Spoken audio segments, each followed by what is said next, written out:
വെച്ചാൽ സാറേ, സാറിനെ കാണണം, സാറിനെ കണ്ടിട്ട് സാറിന്റെ ഒരു പരിപാടി ഞങ്ങളുടെ പള്ളിയിൽ ബുക്ക് ചെയ്യാൻ വേണ്ടിയിട്ടാണ് ഞങ്ങൾ വന്നത്.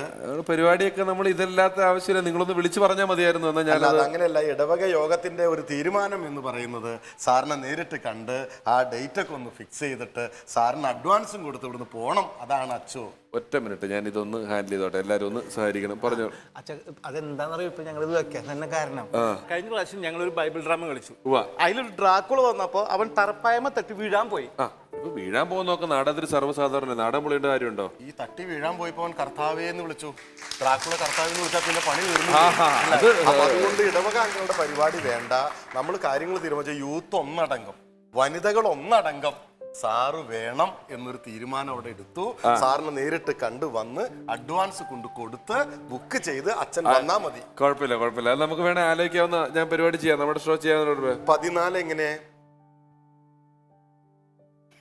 14 1 4 അതല്ല അങ്ങനെയല്ലേ 14 വരുന്നത്. കാലത്ത് വിജയം എന്ന അർത്ഥത്തിലാണ് അദ്ദേഹം ഈ വിക്ടറി എന്നുള്ളത് കാണിച്ചത്. സാഹിത്യത്തിന് നൊബേൽ സമ്മാനം നേടിയിട്ടുള്ള രാഷ്ട്ര തലവനാണ് അദ്ദേഹം. പറയാൻ കേൾക്കാൻ താല്പര്യമുള്ളൊരു സാറായതുകൊണ്ട് നമസ്കാരം സാറേ. അച്ചോ, ഞാൻ ഷൂട്ട് നടക്കാണ്. അതെ, ഫെബിൻ. ഞാന് ഇപ്പൊ ബ്രേക്കിന് എല്ലാരും വിളിച്ചു ചോദിച്ചു. നിങ്ങൾ പറഞ്ഞത് 14 അല്ലേ? 14 ഞങ്ങളുടെ ഫുൾ ടീമിന് ഓക്കെയാണ്. അപ്പൊ അവിടെ ഷോ അനൗൺസ് ചെയ്തു. 14 നമുക്ക് ചെയ്യാം. സാർ വരാന്ന് ഏറ്റ കാര്യം ഞാൻ പള്ളിയിലേക്ക് വിളിച്ചു പറഞ്ഞിരുന്നു. അവിടെ ഇടവകയുടെ മുറ്റത്ത് എല്ലാ ആളുകളും ആഹ്ലാദ തിമിർപ്പിലാണ്. അവരിപ്പം എഴുതിയൊക്കെ കത്തിച്ച് നല്ലോണം പ്രാർത്ഥനയിലാണ്. 14 തീയതി അതിനൊക്കെ ഒരു നീക്കുണ്ട്.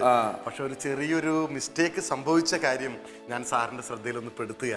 ഈ ജനുവരി 14 നമ്മുടെ ഇടവകാംഗങ്ങൾ കുട്ടികളുടെ പരിപാടി ഉദ്ഘാടനം ചെയ്യാൻ MLA ഡേറ്റ് തന്നിരുന്നത്. അദ്ദേഹത്തിന് എന്തോ നിയമസഭയിലോ നിയമസഭാ മണ്ഡലത്തിലോ എന്തോ പ്രോബ്ലം ഉള്ളത് കൊണ്ട് ആ ഡേറ്റ് ജനുവരി 16 മാറിയിട്ടുണ്ട്. അപ്പോൾ സാറിന്റെ ഡേറ്റും ജനുവരി 16 ഒന്ന് മാറ്റണം എന്നാണ് ഇടവകാംഗങ്ങൾ അഭിപ്രായപ്പെട്ടിരിക്കുന്നത്. ഞാൻ ഈ ഇത്രയും പേരെ ഇത് ചെയ്യണ്ടേ? അല്ല, 10-35 പേരെ വിളിക്കണം. അങ്ങനെയാണ് നിങ്ങൾ വേറെ ആരെങ്കിലും നോക്കിയാൽ ഇടവകയുടെ മൊത്തം തീരുമാനം വേറെ ആരെങ്കിലും വെച്ച് ചെയ്യുന്നത്. എനിക്ക് പ്രാർത്ഥന മുഴുവൻ സാറ് കേട്ട സ്ഥിതിക്ക് സാറ് പറയുന്നത് സാറിന്റെ ആർട്ടിസ്റ്റുകൾ കേൾക്കും. അത് പറ്റൂലാത്തോണ്ടാണ് ഞാൻ പറയുന്നത്. അങ്ങനെ നടക്കൂല. വരാൻ വേണ്ടിയിട്ട് ഇടവകയിൽ പ്രാർത്ഥനയുണ്ട്, യൂണിറ്റിൽ പ്രാർത്ഥനയുണ്ട്, ഓരോ കുടുംബങ്ങളിലും കൂട്ട പ്രാർത്ഥനയാണ് അവിടെ പ്രാർത്ഥനയുണ്ട്, ഉപവാസം. ഞാൻ വരാൻ വേണ്ടി സാറിന് അത്ര ഇഷ്ടമാണ് അവർക്ക്. അല്ല, സാറ് സ്നേഹത്തിന്റെ മുമ്പിൽ സാർ ഒരിക്കലും ഞങ്ങളെ കൈവരില്ല. ഞങ്ങളുടെ പ്രാർത്ഥന സാറ് കേൾക്കില്ല. അവരിപ്പോ അത്രയും ഞാൻ തന്നെ വേണം. ഒരുപാട് കമ്മിറ്റിക്കാർ അങ്ങനെ ഉണ്ട്. ലോകം മുഴുവൻ ഒരുപാട് കമ്മിറ്റിക്കാര് ഞാൻ തന്നെ വേണം പ്രാർത്ഥിച്ചുകൊണ്ടിരിക്കുകയാണ്. അയ്യോ, ഇവര്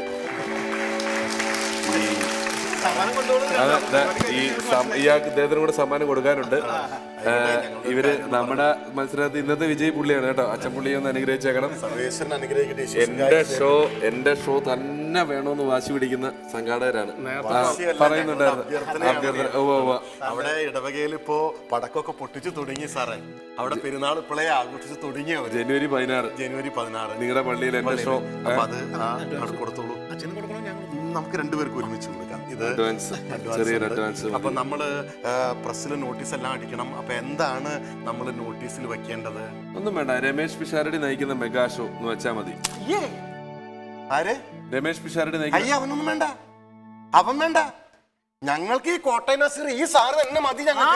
ഞങ്ങൾക്ക് ഈ കോട്ടയം നസീർ മതി. ഞങ്ങൾക്ക് കോട്ടയം നസീർ ഇടവക ചതിക്കരുത്. കോട്ടയം നസീർ